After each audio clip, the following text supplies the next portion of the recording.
están? Bienvenidos a La Hora Liberal, nuevamente junto a Ignacio Briones. ¿Qué tal?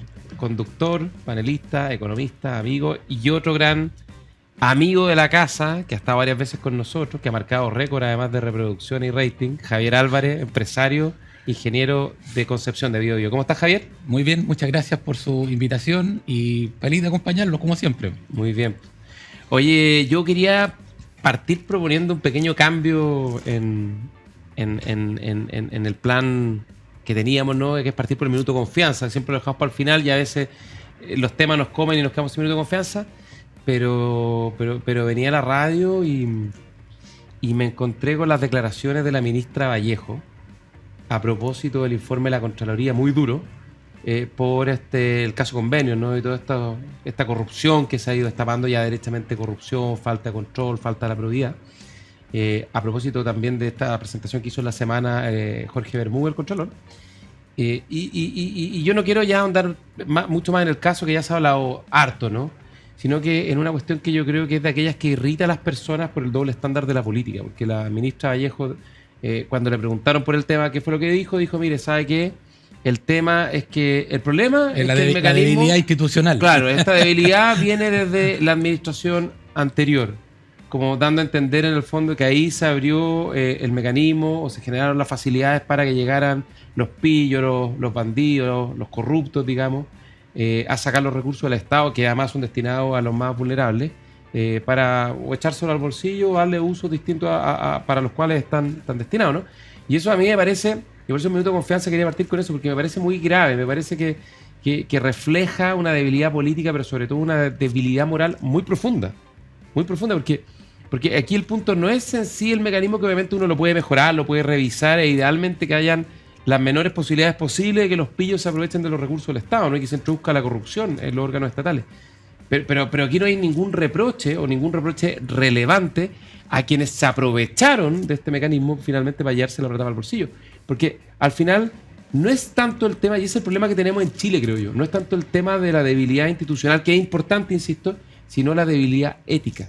Porque finalmente es una cuestión ética, de que hay personas que están participando en política que, y no quiero entrar a jugar de buenos y malos, sino en general, y en este caso se reflejó y coinciden todos con una militancia, revolución democrática, en fin, pero un tema más de fondo, que es que hay que exigir un discernimiento ético mayor, ¿no?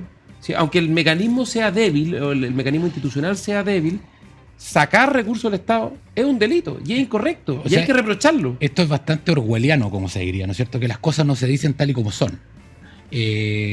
Aquí se plantea, ¿no es cierto?, de que hay una debilidad institucional, que yo hago un símil con el concepto de una reja de una casa, digamos.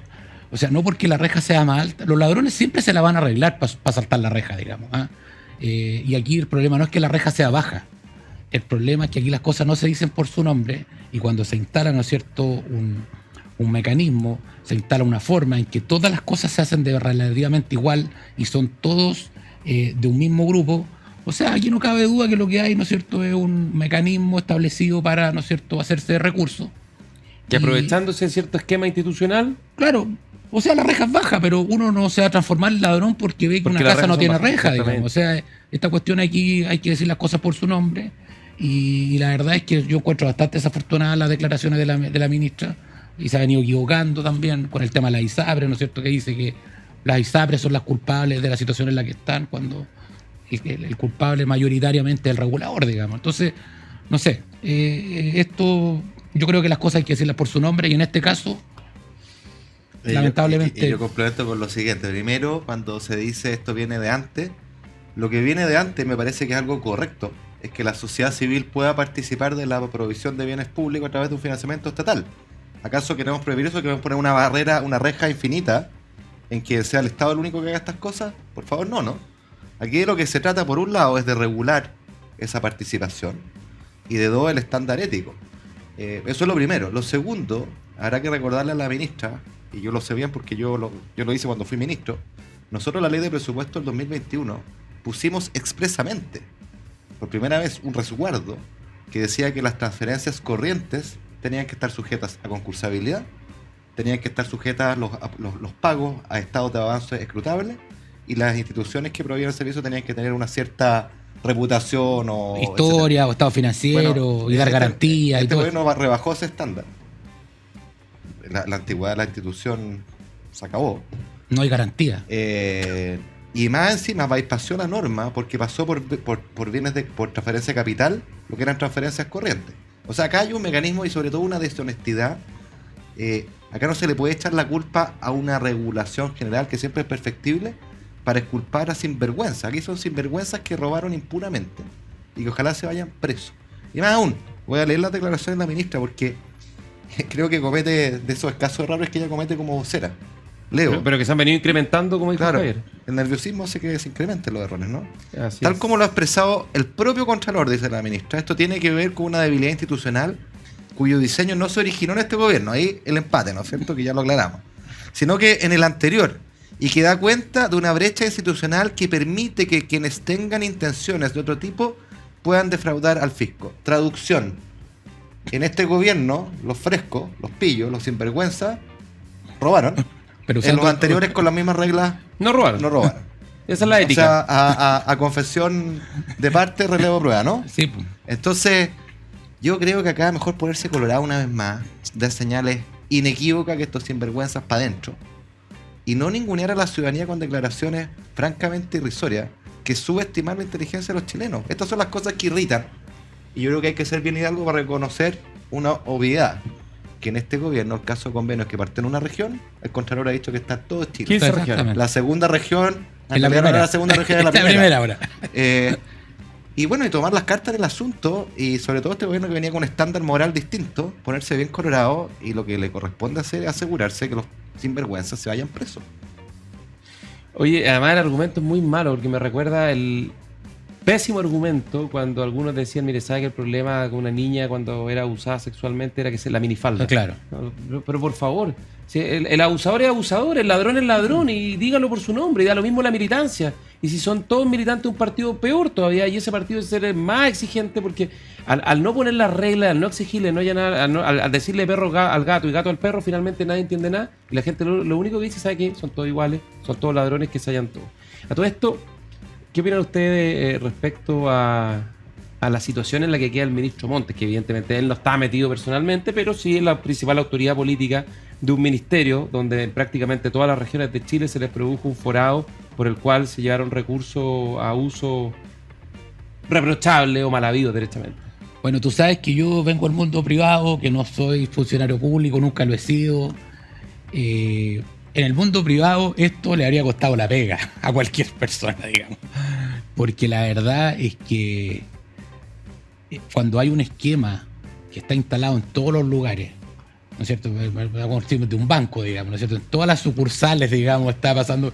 El gerente del banco se ha cortado, digamos. Es así de simple. Entonces yo simplemente hago ¿no es cierto? La analogía con el mundo privado, donde la gente que, digamos, que tiene responsabilidades altas y ocurren este tipo de errores, pierde su trabajo, digamos. No, y hay que distinguir de las responsabilidades políticas de las responsabilidades Directa, y claro. actualmente penales. Es evidente que el ministro, yo creo, no tenía idea de esta cuestión. Pero cuando uno asume como ministro, tú y yo lo fuimos, lo sabemos, uno asume, en la descripción del cargo está que uno es fusible de ciertas cuestiones que uno no tuvo por qué meter las manos ni saber, pero que dependen de tu ministerio. Y en este caso creo que se hace bien difícil la mantención del ministro. ¿Sabes por qué?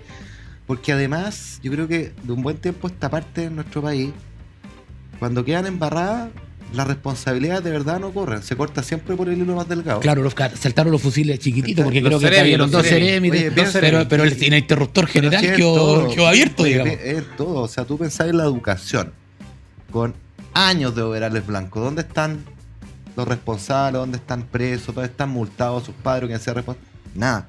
Atacama. O sea, los profesores secuestrando la educación de miles por 70 días.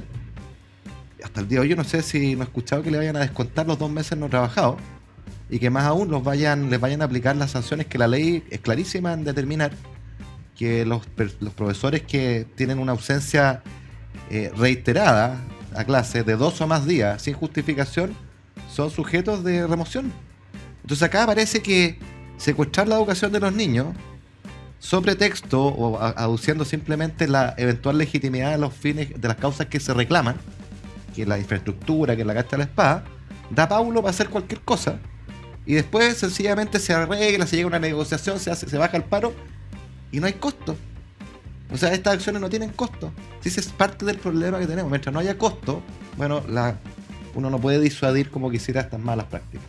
Totalmente de acuerdo. No, además que yo casi que quién es uno va a hacer recomendaciones públicas, ¿no? Pero casi le diría al ministro Montes, esto solo va a empeorar, porque los antecedentes fueron a la Fiscalía, al Consejo de Defensa del Estado, entonces van las investigaciones penales a ir increciendo y la presión política a ser cada vez más insostenible, y finalmente un poco lo que le pasó al exministro Jackson, ¿no? Que finalmente en política los hechos siempre se terminan imponiendo. Oye, y el informe de la Contraloría, no sé si usted lo leyeron, pero es súper lapidario, por eso que yo creo que esto va a escalar, se va a prolongar en el tiempo. Pero también creo que hay que decir una cosa, el Contralor, que está particularmente activo, ¿no es cierto? Ahora que se le acaba la vista. Ahora recordar que le quedan 2 semanas en el cargo. Sí. Por lo tanto no tiene ningún costo, se quiere ir por arriba. Claro. Pero habrá que preguntarse qué hizo la Contraloría, cuáles son las fallas de la Contraloría en este periodo. Pues la Contraloría, su rol es precisamente escrutar este tipo de situaciones y evitar que ocurran eventualmente.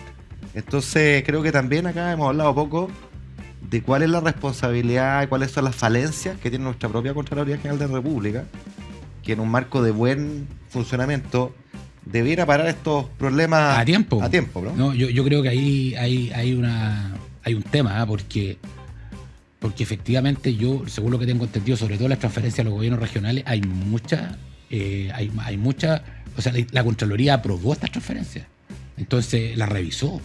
Entonces, yo no sé si anotarle dando deberes o no soy experto en el tema, pero yo concuerdo contigo, Ignacio, de que efectivamente el Contralor parece estar actuando ex post de una cuestión en la que debió haber actuado ex ante, digamos. ¿Ah?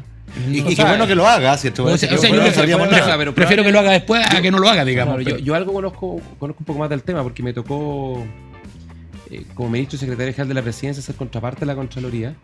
La Contraloría, puesta en contexto, con el paso del tiempo, ha avanzado y se ha modernizado mucho, pero yo creo que algo que le ha afectado en el último tiempo a la Contraloría desde un punto de vista del funcionamiento más institucional es que, similarmente al modo de los fiscales, tienden a concentrar la acción en aquellos casos que concitan mayor atención pública, claro, que es bastante evidente que tiene que ser así, y eso hace que se pierda energía en el control más permanente de anticipar, detectar conductas de riesgo, ¿no? Para pillar esto cuando está partiendo y no cuando ya la cuestión, la casa se incendió, ¿no? Entonces probablemente, y eso también en el sector privado es así, que en general todas las empresas auditoras o que prestan este tipo de servicios, para evitar que estas situaciones se instalen en las empresas, grandes, medianas y chicas, es que tienen modelos de detección de riesgo, ¿no? Claro. Y yo creo que en eso el Estado, la Contraloría y el Estado ha estado un poco al debe. Algo hay, ¿no? Algo hay, pero no es tan robusto como debe ser. Ahora, que por favor no se entienda que no debería existir la Contraloría, todo lo contrario. Es muy importante. Yo creo que en una república democrática, ¿no es cierto?, es súper importante este tema de, ¿no es cierto?, de los check and balance, del poder, del control del poder, sobre todo el Ejecutivo. Y creo que la Contraloría tiene una función que es súper necesaria, súper importante, porque tampoco es una institución autónoma. Entonces, eso le da mucha garantía de poder operar, escrutar, ¿no es cierto?, cómo funciona el Estado y que justamente no pasen este tipo de cosas en que los recursos terminan donde no deben. Sí, y tiene mucha autonomía, que está bien que así sea, pero también tiene poco control. Y ahí hay un problema, porque efectivamente el Contralor, salvo la subcontralora en el caso conocido, todos los funcionarios de la Contraloría son de exclusiva confianza del Contralor. Y ese es un poder también que probablemente es muy discrecional, muy excesivo, y yo creo que nosotros siempre se ha discutido, no sé qué opinan ustedes sobre que debería ser una institución colegiada, digamos. Yo creo absolutamente, ¿no es porque es un órgano como la CBF hoy día. Claro. Es un órgano que concentra, eso no faltó en la nueva Constitución. Oye, es un órgano que concentra mucho. Adivina por qué eso no quedó. ¿Por qué no quedó ahí? Oye, no hay que ser muy... Es un órgano que concentra mucho poder, y el poder siempre tiene que tener peso y contrapeso. Claro. Y el Consejo es una manera de diluir aquello, porque claro, te puede tocar un contralor súper bueno, súper ecuánime y todo bien, Pero uno tiene que pensar no en el caso Claro, del ángel, claro, a tiene la que pensar en el Teresa, caso del demonio, digamos. sino que en el caso que te toque un desquiciado, tiene que tener algún contrapeso, porque si no puede hacer eso. Ahora puede ser acusado constitucionalmente, entiendo. Puede sí, ser. sí, pero Pero es muy difícil. ¿Sabes por qué? Porque, mira, al final, ¿qué es lo que ocurre? Estamos revelando alguna incidencia. Nosotros intentamos una reforma en Piñera 1 a la Contraloría. Se negoció un proyecto de ley con el entonces Contralor Ramiro Mendoza, se llegaron a algunos acuerdos, gobiernos cortos de 4 años, no nos alcanzó el tiempo. Se pudo haber hecho antes, ¿no? Pero tocó el terremoto, hubo mucha urgencia. Y también pasó que no es fácil, no hay por qué negociar estos proyectos con la Contraloría, pero la realidad política institucional te lleva a tener que tener cierta capacidad de... Vamos a caer nuevamente en el tema del sistema político. Exactamente. Que no funciona aquí. de que tienen que tener cierta viabilidad estos proyectos para que cuando lleguen al Congreso no te los tiren de vuelta por la cabeza, porque si la Contraloría está en contra no tienes ni una posibilidad, el Parlamento te lo van a rechazar. ¿Por qué? Porque la Contraloría es una institución con la cual los parlamentarios son particularmente deferentes por el poder que tiene la Contraloría. Y a los gobiernos les cuesta apretar a la Contraloría porque si no la Contraloría de vuelta su capacidad de retaliación es muy grande. E intentamos también avanzar con esa reforma en el segundo gobierno del presidente Piñera, que incluía, por ejemplo, un gobierno colegiado y una serie de cambios institucionales, como por ejemplo esto que no pueden ser todos los cargos de exclusiva confianza del Contralor y varias cosas más. Fortalecer, por ejemplo, todo lo que es Tribunal de Cuentas, Control y Tribunal de Cuentas, que es un tema que hoy día es un tema más bien menor, pero que es muy importante. Bueno, y estábamos avanzando en eso, estábamos bastante avanzados y nos pilló un estallido social y las prioridades y la capacidad política del gobierno se diluyó completamente. o sea, pues la discusión constitucional esto se planteó y fue rechazado. Acuerda que el propio Contralor fue a decir que lo debilitaban a la Contraloría. Yo creo que fortalecer la Contraloría y fortalecer la democracia en un órgano colegiado de alto nivel. Pero bueno, Bueno, vamos a hablar del proceso constituyente a la vuelta, nos pilló el tiempo, el minuto de confianza se transformó como en 15 minutos de confianza, pero un tema importante. Y se enlaza bien con lo que dice Ignacio, con el tema del proceso constituyente, porque ahí había una oportunidad para meter estos cambios y lamentablemente las presiones institucionales en este ámbito y en muchos ámbitos más hicieron que buena parte de esos cambios, que hay bastante consenso en el mundo más técnico, se diluyeron. Bueno, vamos a una pausa y volvemos con la hora liberal. Agricultura TV.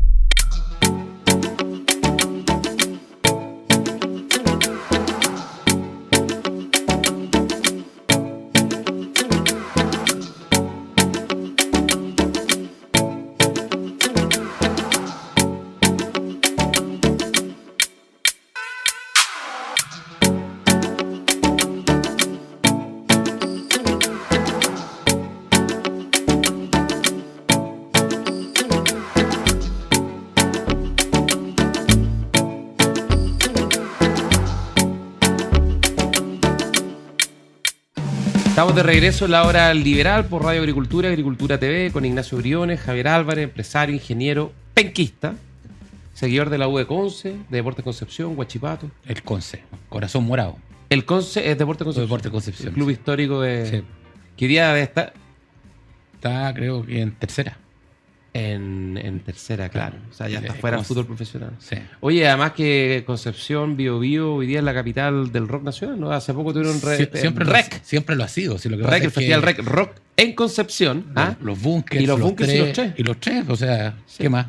no, Concepción la lleva. Yo saqué entradas para los tres, Concepción la lleva. para ir a verlo en abril. Y me encantan los bunkers. Ahora me bajó además una... De nuevo, siempre me ha gustado, pero volver a escuchar los discos antiguos es un grupo increíble.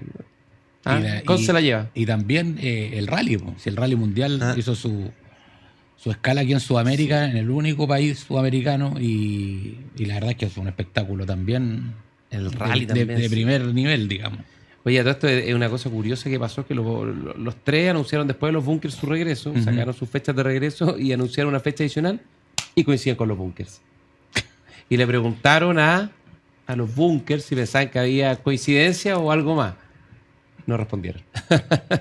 Oye, pues ya, volviendo a donde estábamos, estamos hablando de algunas debilidades institucionales y que el proceso constituyente era una oportunidad para haber hecho algunos cambios. Y algo hubo, ¿no? En materia de sistema político, comunicación del Estado. Pero yo los quería llevar un poco más arriba, ¿no? Un plano un poco más general. La semana terminó el proceso, se entregó el texto al presidente de la República para convocar a un plebiscito. Estuvieron las intervenciones y los discursos del propio presidente Boric, más comedido, escondiendo la pelota, tratando de no... Neutral, diría. Claro, de no meter autogoles, digamos. la presidenta del consejo más combativa, más intensa, con Su frase, los verdaderos chilenos, inaceptable, francamente una vergüenza. Sí, es una frase, es una mala cita, faltó al como- parecer es una cita, Me faltó decir los chilenos bien nacidos. weón. claro, y que evoca, tiene reminiscencia de periodos que uno quisiera no evocar, digamos. Pero más allá de eso, te quería preguntar, Javier, ahora que terminó el proceso, comienzan las campañas, al parecer las distancias entre la opción en contra y a favor se estrechan, pero no tan rápido como se pensaría, ¿no? ¿Cuál es tu balance? ¿Con qué sabor de boca te quedas? ¿Y cómo piensas que esto va a evolucionar? Además, en tu caso, tú estás acá instalado, pero tienes una pata en el Biobío, entonces tienes una mirada más regional de cómo, no solo en Santiago, sino en regiones, se está percibiendo este proceso. ¿Y cuál es el raya para la suma, finalmente? A ver, yo creo que la principal conclusión en la que yo puedo sacar desde más arriba es que lamentablemente tenemos un país que está dividido y que está polarizado. Y que las fuerzas políticas no fueron capaces de entregar un texto de consenso. Y las razones pueden ser muchas, pero esa es la realidad. ¿Ah? Uno no sabe si hay dos tesis, una que, ¿no es cierto?, que el republicano ejerció su poder para, ¿no es cierto?, tener una constitución muy de derecha, pero hay otra teoría que dice que también la izquierda, ¿no es cierto?, actúa en forma monolítica desde el Partido Comunista hasta la democracia cristiana y por lo tanto nunca hubo voluntad de llegar a acuerdos. Pero da lo mismo. Bueno, lo que yo creo es que se perdió una nueva oportunidad, pero yo creo que el texto final, como dijo la presidenta de Bachelet, no es lo que yo quisiera, pero sirve. ¿Ah? Pablo Milanés. Claro, sirve, creo que es útil, porque lo principal para mi gusto es que el aprobar este texto cierra el tema. Y yo creo que las fuerzas de izquierda están haciendo un pseudo engaño, digamos, al decir que al votar en contra el proceso se cierra y se pone en el congelador. O sea, ¿tú crees que ellos a la vuelta de la esquina van a levantar las banderas por procesos constituyentes, asambleas Probablemente no, populares? probablemente no durante este gobierno, pero creo que el 11 de marzo del 2025 el tema vuelve a... Del 26, El 26, especialmente si gana algún si gana candidato o de candidata de derecha. derecha, centro-derecha. No, y aunque sea de izquierda. Yo creo que con el presidente Boris esto se va a mantener calmado, pero en el caso de que gane la opción en contra, creo que la discusión constitucional la tenemos a la vuelta de la esquina. Y voy a terminar con esto para darle la palabra a Ignacio, es que creo que el mantener la constitución antigua genera mucha incertidumbre, genera mucha incerteza. Y creo que, no sé si después vamos a conversar sobre el tema de la crisis económica que tenemos aquí en ciernes, que la estamos viviendo. Creo que esa crisis económica se profundiza y se alarga, ¿ah? Porque la incerteza para un inversionista es muy killer, digamos, porque tú no, en el fondo la inversión es un acto de confianza en el cual tú, ¿no es cierto?, dices yo voy a recuperar mi flujo En 20, en 30 20 años. años, en 15 años. Bueno, yo no sé, si vamos a tener una discusión constitucional en 2 años, bueno, ¿cuáles van a ser las reglas, digamos? Claro. ¿Ah? De lo cual deduzco que va a votar a favor. Yo sí, voy a votar a favor y con mucha convicción. ¿Y te atreves a hacer un pronóstico del resultado del Yo creo plebiscito? que va a ser peleado. ¿Pero Yo- peleado más bien a favor de la favor o a favor del en contra? yo no sé, pero creo que la diferencia no van a ser más de 6 puntos. O sea, va a ser 53-47 para cualquiera de los dos lados. Ya. Ignacio. A ver, yo siempre he dicho, aquí creo ser consistente con lo que siempre he dicho. Yo creo que es tan importante, precisamente porque es muy importante cerrar este capítulo, empezar a ponerle fin a la crisis política en la que estamos, porque nos olvidamos de eso. Desde el 19 de octubre estamos en una crisis política que nos tiene en la incertidumbre y eso se traspasa a la economía, a la inversión, lo que decía Javier. A mí obviamente algo que me preocupa y lo estamos viendo. Precisamente porque es importantísimo cerrarlo. Yo lamento que hayamos perdido la oportunidad de maximizar las chances de cerrarlo. Yo en alguna entrevista en el pasado dije esto va directo al fracaso. ¿En qué sentido? En el sentido que para mí algo exitoso es lograr una base amplia de apoyo de Ok. forma tal de aumentar al máximo las chances de que esto se apruebe en diciembre. Y eso no se logró. Hay que ser súper objetivo en decirlo. Acá tenemos un Chile dividido, blanco y negro, y la campaña que viene va a ser súper polarizante. Por lo tanto va a ser ruidosa, va a ser de adversarial. Claro. Y ese ruido yo creo que la ciudadanía está hasta acá. La ciudadanía quiere escuchar un poquito de música, quiere escuchar un poquito de lo que vimos en los Panamericanos. Porque cuando uno escucha música, uno dice, oye, acá parece que está pasando algo que no lo veía hace tiempo, por fin se están poniendo de acuerdo en algo. Y si yo quiero estabilidad a la música, me suena estabilidad, el ruido me suena inestabilidad, ¿ya? Y en ese sentido, una oportunidad perdida que no maximizó las chances. Dicho eso, yo creo que todos los chilenos lo que corresponde es evaluar en conciencia los pros y los contras del texto. En el texto mismo, vis-a-vis de la Constitución actual, en lo que significa en términos políticos, lo que ya decía Javier, de dejar más o menos abierto este proceso, metiéndole más inestabilidad a lo que sigue. Y yo en esa clave, habiendo una serie de cuestiones que a mí no me gustan, las encuentro malas, ni siquiera que no me gustan en esta Constitución. Y he sido súper explícito en ella a lo largo de todo el proceso. Hacer política pública a través de la Constitución a mí no me gusta, creo que es mala política. Pero con todo, sumando las cuestiones positivas, clave, el cambio del sistema político, fundamental para que Chile logre tener alguna posibilidad de entendimiento y de acuerdos que son los que hacen las reformas y las políticas públicas que tiran al carro el desarrollo. Hoy día eso no se puede. Modernización del Estado, sin la cual pasa lo mismo. No tenemos un Estado al servicio de la ciudadanía por una camisa de fuerza en el empleo público que se llama estatuto administrativo. Eso es incambiable si no es la Constitución. Entonces, ahí sumando y restando, obviamente la balanza se inclina a favor y así lo ha manifestado públicamente, pero sería deshonesto de mi parte decir esta es una super constitución fantástica, además súper larga, es maximalista, me gustan las Yo constituciones. creo que los tres aquí compartimos, como somos liberales, que una mínima debe haber sido una constitución mucho más. Pero yo el tema de la ley orgánica dentro del texto constitucional. Está bien, eso pero explica una cierta mayor Está extensión. bien, pero es súper larga y cuando dice longitud, ¿no es cierto?, demasiada extensión, implica interpretaciones y más judicialización, digamos. Pero yo, con todo, quiero cerrar diciendo, en sumando y restando, a mí la balanza inclina claramente a favor positivo, para el lado positivo, y yo creo que es bueno que todos hagamos este análisis, porque si uno se queda solo con lo que no le gusta, dice, no, es que voto en contra porque no me gusta tal cosa, creo que el análisis es incompleto. Uno tiene que poner la balanza con las cosas que sí son avances sustantivos, sobre todo en el contexto en el que estamos, y tomar una decisión en conciencia y siempre muy respetuoso del otro. Creo que no podemos caer en la caricatura ni de un lado ni del otro, que aquel que vota distinto como yo es un tal por cual. ¿Ah? El bueno, yo soy el bueno y él es el malo. Eso es una estupidez. Y yo creo que los chilenos, si hay algo que no tienen de ser estúpidos, son muy inteligentes, son mucho más inteligentes que los políticos, así que a votar en conciencia, analizar los pros y los contras, sobre todo en el momento en el que estamos. Sí, yo solo que frente a este hastío constitucional o fatiga constitucional, había una cosa que me preocupa, fíjate, y por eso creo que es súper importante lo que dice Ignacio, que la gente se informe y se haga su propia idea de cómo se cierra mejor el proceso. Porque la verdad es que cuando uno está hastiado, la primera palabra que te surge a ti es no, es negativo. Y resulta que el en contra es como contraintuitivo, digamos. O sea, aquí el a favor, que puedes, en realidad el a favor es lo que cierra esta cuestión. El en contra es como negarse. Y eso hay mucha gente que yo creo que está hastiada y que por lo tanto por eso va a votar en contra. El en contra es una cuestión bien kafkiana, es como volver al 17 de octubre, ¿no? Pero más como apaleado, así como más claro, golpeado, pero volvemos al punto de partida. Es como esas películas en que se meten adentro de una cápsula espacial y sale 4 años después. Yo me imagino como estos tableros que uno jugaba y subía por la escalera y llegaba al último, sí, pero, a la última caja y se vuelve al comienzo. Pero es que ahí está la trampa, pues. No es volver al 17 de octubre. Porque eso ya pasó y lo que ha pasado entre medio genera efecto. Han pasado dos cuestiones fundamentales. Número uno, la constitución actual, si ayer estaba deslegitimada para muchos según su origen, hoy día está deslegitimada de facto porque ha sido violada sistemáticamente.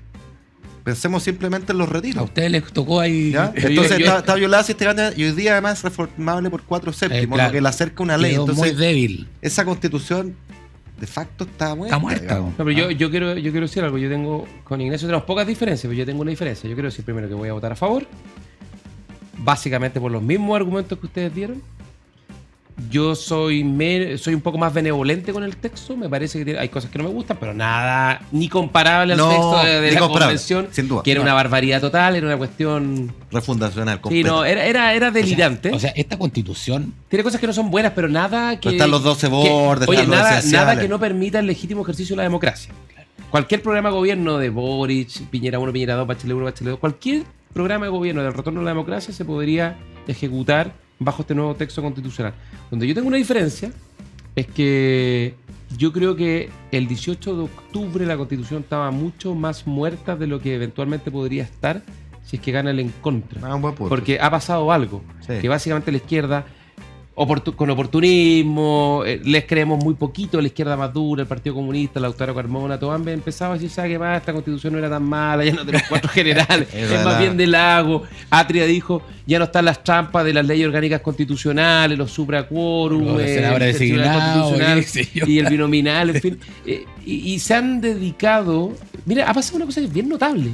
La izquierda está defendiendo la Constitución Pero de sí, Pinochet. esto es delirante. O sea, Por lo tanto, yo creo que eso desde un punto de vista institucional, para ellos debe ser terrible. O sea, yo creo que, Es que eso en no es la creíble, interna po. ellos están destruidos No, pero porque es que- tienen que defender lo que más detestan. Pero es que eso no es creíble, po, No, no, Gonzalo. si no es Y como no creíble. es creíble, van a ir por cambiarla de nuevo. Pero, Ese pero, es el pero en punto. política, y eso es lo lindo de la política, lo que uno dice produce cierto efecto. Es cierto que tú te puedes dar vuelta a carnero y puedes cambiar, pero después de tantas vueltas a carnero no es tan fácil. Y tú te puedes cambiar, pero va a ser tan poco creíble tu nuevo cambio que probablemente te siga muy poca gente. Entonces, yo creo que es mejor el a favor, creo que es bueno, creo que contribuye no solo a dar más certeza, sino que lo más importante es que pase algo en el sistema político para que la política vuelva a funcionar y tengamos acuerdo en pensión y tengamos acuerdo para el crecimiento económico y de salud. Pero paradójicamente, esto es un castigo, digamos, muy grande para el mundo de la izquierda, tener que defender lo que más detestan y por dónde pecas pagas. Si las encuestas se imponen y tienen algún grado de predictibilidad, probablemente se va a producir la gran paradoja que el octubrismo galvanizó la Constitución Sí. de Pinochet. Pero para mí los elementos que inclinan definitivamente la balanza a favor, que son los menos sexy probablemente para quienes nos escuchan, la regla del sistema político. Si hoy Sí. día esta pelea del gato Sí. y el ratón nos tienen trampados, nos tienen bloqueados, no avanzamos, El estamos país está paralizados. paralizado por eso. Entonces necesitamos incentivos para que los partidos que compiten se pongan de acuerdo. Hoy día con Absolutamente. 20 partidos en el Congreso es muy difícil. Todos entendemos que es más fácil acordar con menos que con muchos. Y la indisciplina interna también de los partidos mata. increíble Entonces, co- fundamental eso. Sin es eso no increíble hay... como un cambio de esa naturaleza va a empezar a arreglar todo el resto. Sí, po. Todo el resto se empieza a arreglar. Pero obvio, es la rueda, El motor de la el motor fundamental de la máquina. Entonces todo se empieza a arreglar porque pueden haber acuerdos en educación, en pensión, en salud. Y si no, el motor va a seguir detenido. Va a seguir, no Exactamente. pueden crear resultados distintos con lo mismo. Claro. Y digamos con claridad a las personas que nos escuchan, que muchos me preguntan, bueno, pero ¿por qué en la Constitución si esto lo puede hacer el Parlamento? No, porque los parlamentarios son todo y parte. Jamás se van a cambiar las reglas que arreglan una su ley que propia los deje reelección. sin pega, imposible. Claro, Suicidio entonces- político. Oye, vamos a ir a una pausa, pero antes de la pausa, Javier Álvarez, ¿cuál es tu recomendado de la semana? ¿Tu serie de Netflix, tu libro? ¿Qué Yo recomiendas a quienes voy nos escuchan? Estoy leyendo libros medio fome, así que voy a recomendar 2 series. Pero antes, ¿cuáles son los libros fomes que estás leyendo? Uno que recomendaron ustedes la semana pasada, La Revolución Inconclusa. Ah, de Joaquín Fernando. La historia, claro, la historia Sí. de la izquierda en Chile. Claro. Muy bueno, muy Y recomendado. estaba como interesante después de haber leído el Allende de Mansú y entretenido. Ya, pero ¿y 2 series. serie? Una interesante de un deporte bien extraño, que es la apnea, que es esta gente que se sumerge, ¿no es cierto?, a grandes profundidades solamente con su propio respiración. Y se llama, a ver, aquí lo traje anotado, porque se llama La Inspiración Más Profunda. La inspiración más profunda. Es como- ¿Netflix? En Netflix, y es como es un docu película, porque es con imágenes reales y es bien chora. Y la segunda, que es muy liviana, pero muy entretenida, a mí me gustó, que se llama El abogado el abogado del Lincoln, porque tiene puro autos Lincoln, por eso se llama. Es un abogado joven, muy pintoso, muy inteligente, y que viene de rehabilitación de un problema de drogadicción. Y el tipo es brillante. Son 3 temporadas. ¿Qué plataforma? En Netflix también. Ya. Y la verdad es que es muy liviana, pero es muy entretenido y el tipo es muy sagaz. Resuelve problemas de una manera muy... Repite los nombres de las dos para que la gente los pueda... La primera, tomar nota. la inspiración más profunda, ¿Ya? y la segunda se llama El abogado del Lincoln. Muy bien. ¿Ah? Ignacio Briones, ¿tu Yo quiero recomendado? recomendar un libro que se llama Delirio Americano. De un autor, Carlos Granés. Carlos Granés, colombiano, que estuvo esta semana acá en Chile, en Santiago, en el CEP. Y en Puerto Idea. Claro, en el CEP lo pueden ver en CEP Chile, está la grabación, una conversación con Carlos Peña, interesantísima, y también en Puerto Idea, en Valparaíso. Él es antropólogo social, pero es liberal, es uno de los escasos intelectuales en un mundo más cargado a la izquierda, que es liberal, y él hace una historia de, ¿cómo decirlo?, de la excepcionalidad política latinoamericana, el delirio, la oposición a los valores de la democracia Como diría Vargas Llosa, ¿por qué estamos tan jodidos? Claro, y más bien el caudillismo, Claro. el absolutismo, el totalitarismo, cruzado siempre con el arte, ¿no? Con la cultura. Con la cultura. Y permite entender en el fondo este delirio de pensar que en Latinoamérica somos distintos cultural, ¿no es cierto? Y originalmente. Y por lo tanto que tendríamos que tener miradas de la democracia que son distintas de la democracia que admiramos, que es la democracia liberal. Así que recomiendo mucho porque es un libro con muy buena pluma y que tiene esta doble lectura, ¿no? La cultura con lo político, entonces es realmente fantástico. Es una verdadera historia política de América Latina. Héctor Soto me dijo que es lo mejor que se ha escrito en la última década sobre política en América Latina. Extraordinario. Además, él es muy interesante, efectivamente. Joven, tipo muy Sí. joven y muy interesante. Oye, Repitamos el nombre. ¿Cómo se llama? Delirio americano. Delirio Delirio Americano. Americano, Carlos Granés, y yo me lo compré también. Y lo tenía en la lista, fui al CEP y me encantó. Además, él es un tipo que mezcla el conocimiento político y cultural en altas dosis y muy bien combinadas. Oye, yo una recomendación antes de la pausa, una novela que cayó en mis manos que se llama El Mago del Kremlin, de... ¿cómo se me fue el nombre? Justo ahora. Pero El Mago del Kremlin, búsquela, El Mago del Kremlin, que es la historia del ascenso al poder y al poder total, digamos, de Putin, contada por un asesor de Putin, basada además en muchos hechos reales, ¿no? Por ahí desfila Prigozhin, este mercenario que era cocinero de Putin, que tenía su restaurante y lo atendía y terminó siendo el líder del grupo Wagner y que finalmente muere probablemente por orden del propio Putin. Aparece Edward Limonov, este disidente, escritor ruso, muy bien relatado en otra novela, Limonov por Emmanuel Carrer. Pero es una historia impresionante porque no es alta literatura en sí, pero la historia es muy entretenida, está muy bien contada y adicionalmente es una... El escritor, el autor que ya me voy a acordar, es cientista... Ahí me lo están soplando. Giuliano da Empoli. Giuliano da Empoli es un politólogo italiano, que esta es su primera novela. Entonces hay algo de Maquiavelo, del príncipe Maquiavelo, hecho novela con la figura más terrible de todas del príncipe, que es Putin, ¿no? Putin. Y por un asesor, que es el que construye a este personaje, que finalmente este personaje lo termina destruyendo. Ah, bueno. El Mago del Kremlin. Nos vamos a una pausa y volvemos. Agricultura TV.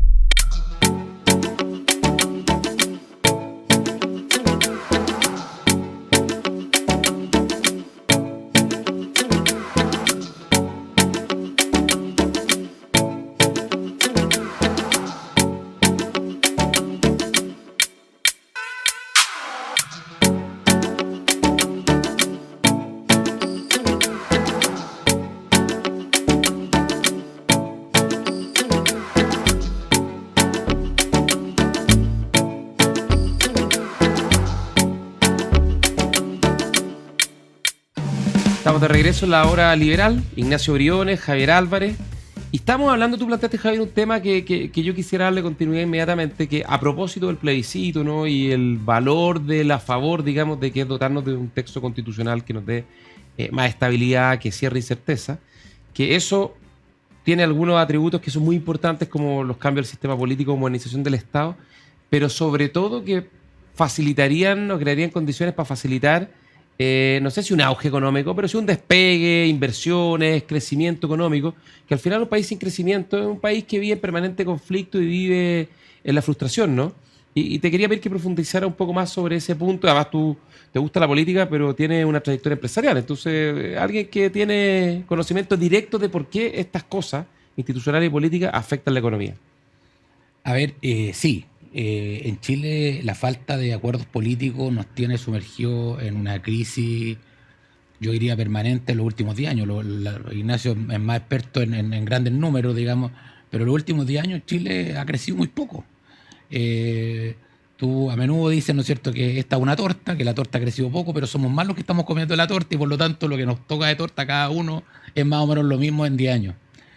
Y yo lo atribuyo fundamentalmente a que hay incerteza. Hoy día además hay una incerteza política Y además tenemos un escenario internacional bastante complejo, porque, ¿no es cierto?, post pandemia, prácticamente en todos los países del mundo hubo muy alta inflación, y eso obligó a subir las tasas de interés, ¿ah?, a los bancos centrales.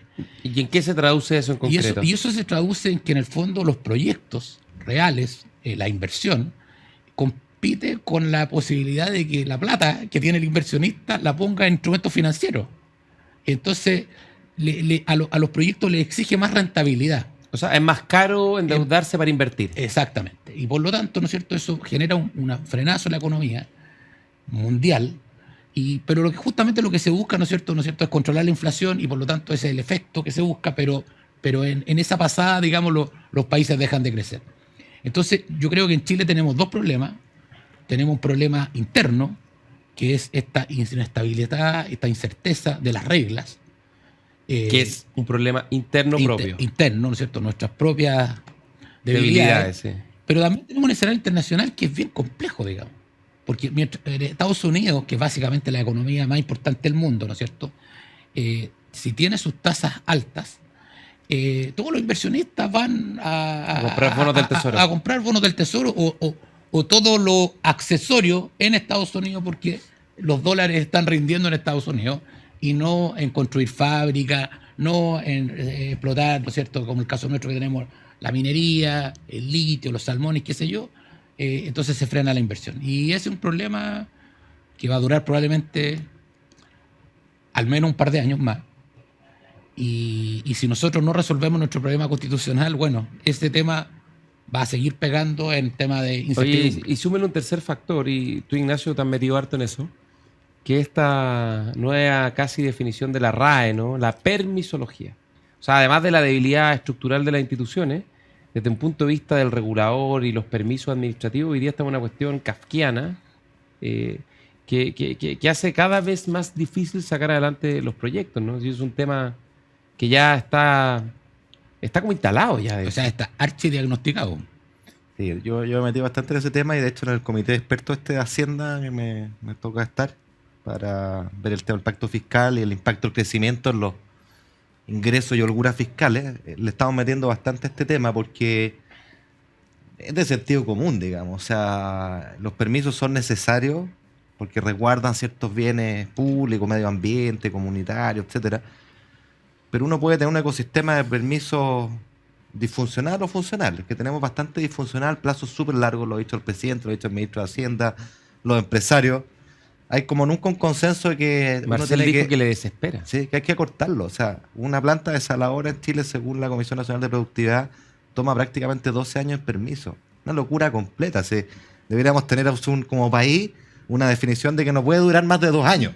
Claro. Resguardando todo lo que haya que resguardar. No son contradictorios. Entonces, cumpliendo las normas. Esto es un impuesto a la inversión, un impuesto indirecto a la inversión y un impuesto grande, ¿ya? Y por lo tanto lo que se puede hacer acá yo creo que puede ser bien apalancador de inversiones, y tenemos una ventana de oportunidad inédita porque el gobierno está bastante empujando esto, y yo soy de los que creo que este es el tipo de cosas que solo se pueden hacer en un gobierno de izquierda. O sea, solo Nixon podía ir a China. Claro, o sea, te imaginas nosotros si lo hubiéramos impulsado al gobierno. No lo impulsamos, nosotros mandamos una reforma al Congreso para modernizar el sistema de evaluación de impacto ambiental, y en la Comisión de Medio Ambiente de la Cámara de Diputados, la ministra Schmidt, que era ministra de Medio Ambiente, le pescaron su proyecto, le hicieron un lulito de papel y ¡pum!, se lo tiraron para afuera los del Frente Amplio. Pero incluso si va más allá, quería cortar permisos sectoriales, te dirían neoliberal, destructor del medio ambiente. Claro. O sea, no pasa. Entonces hay que aprovechar esta ventana. Extractivista. Ahora, sí, hay que aprovecharla de todas maneras. Sí, yo lo que sí esperaría que no fuera cosmético. No, tiene que ser verdad. Porque tiene que ser profundo. Porque el problema es muy grave. O sea, por ejemplo, una minera... ¿Qué sería un cambio profundo para ti? ¿Qué sería un cambio profundo? Yo, por ejemplo, creo que plazo acotado y silencio administrativo. O sea, silencio administrativo positivo. Yo, por ejemplo, también creo que se podría hacer una discriminación en el tipo de proyecto. Yo, por ejemplo, creo que los proyectos de energías renovables tendrían que tener una tramitación más fast track. Proyectos de mejoramiento ambiental, por ejemplo.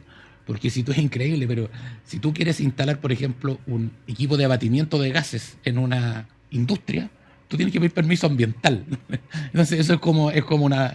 Entonces, pueden haber naturaleza de ciertos proyectos que puedan tener un trámite más expedito, entendiendo que son proyectos de una naturaleza conocida y que son más o menos equivalentes. Yo te digo, por ejemplo, planta fotovoltaica.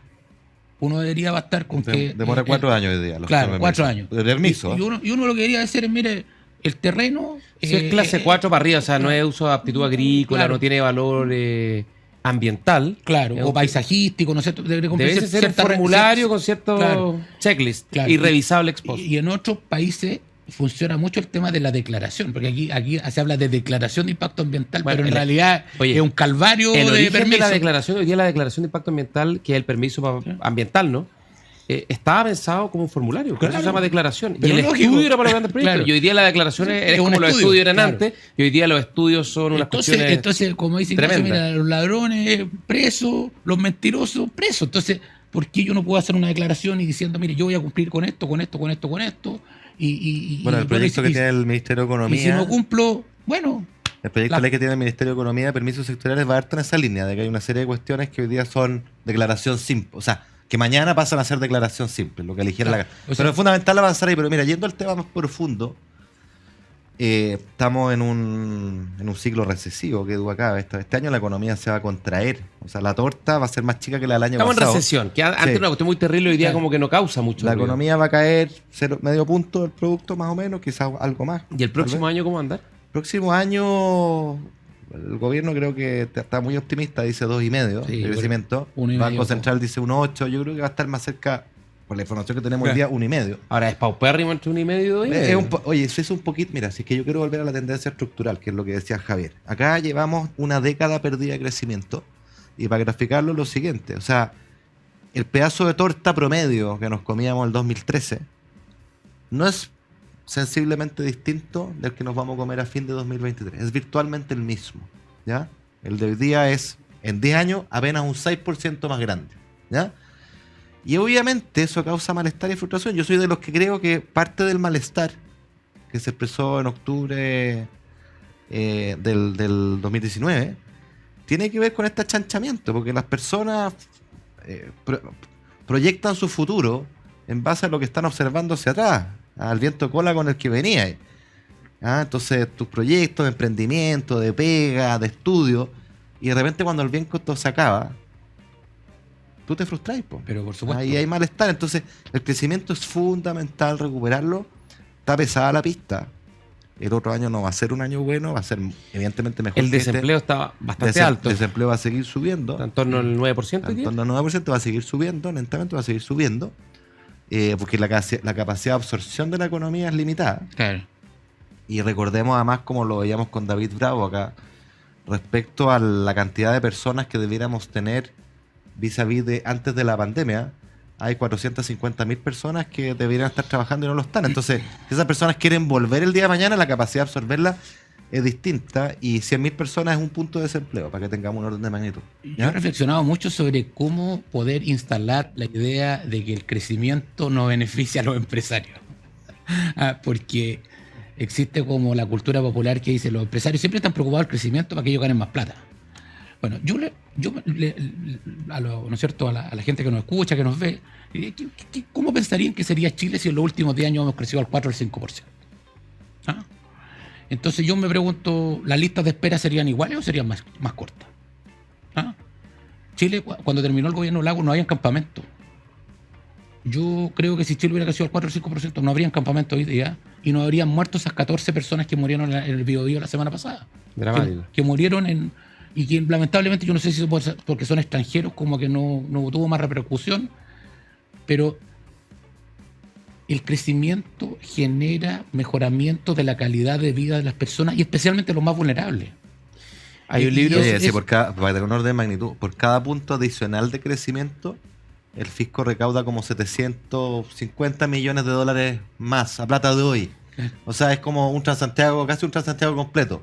Ahora, crecer un punto más no es fácil, no basta decirlo para que ocurra. Por No, eso que pero- volvemos al tema del sistema político, que hablábamos a propósito de la Constitución, que es una llave fundamental para volver a crecer, porque crecer no es declarativo, no es la buena voluntad. Para crecer tú necesitas incentivos a la inversión, al emprendimiento, a la innovación. Esas son reglas, y esas reglas son políticas públicas que se discuten en el Parlamento. Y en consecuencia, cuando el Parlamento está bloqueado, no hay buenas políticas públicas, no hay nuevas reglas, no hay incentivos, no hay crecimiento. Entonces, esa es el orden de los factores, ¿no? Claro, lamentablemente, como te digo, no tenemos el contrafactual de un país que crece con uno que no crece. Estamos viendo en un país que no crece y tenemos otros problemas, pero yo vuelvo a persistir.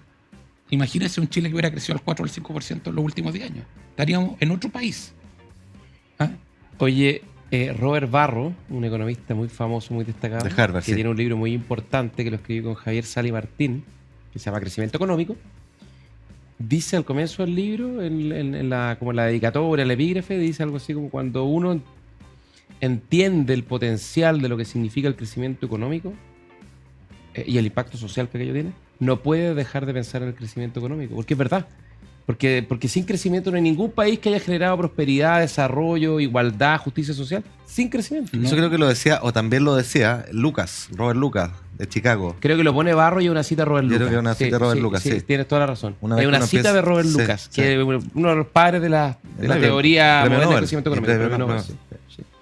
Oye, ya se nos está acabando el tiempo, pero vamos a crear una nueva sección. Estamos tan pesimistas que ¿cuál sería tu minuto feliz, digamos? ¿Algo bueno que rescatar de la semana? Hoy en malas noticias. Que no sean los panamericanos, porque ya además terminaron más o menos con la pelea de la atleta, aunque no empaña todo lo bueno que tuvo.